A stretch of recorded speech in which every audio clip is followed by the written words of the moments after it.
ஆமா அப்புறம் எல்லாரையும் திரும்ப அதிரசம் ஆடும் போது கையால பிடிக்க கூடாது. கையால எக்காரணம் கொண்டு பிடிக்க கூடாது. கையை எடுக்கவே கூடாது. ஒண்ணு. ரெண்டாவது அதிரசத்தை எக்காரணம் கொண்டு உடைச்சு கீழே விழக்கூடாது. அதான் மெயின்.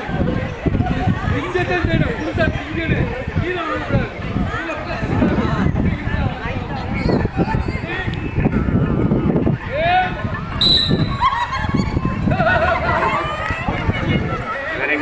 அருமையா குட்டையா இருக்கிறவங்களாம் வேகமா பிடிக்கிறான்.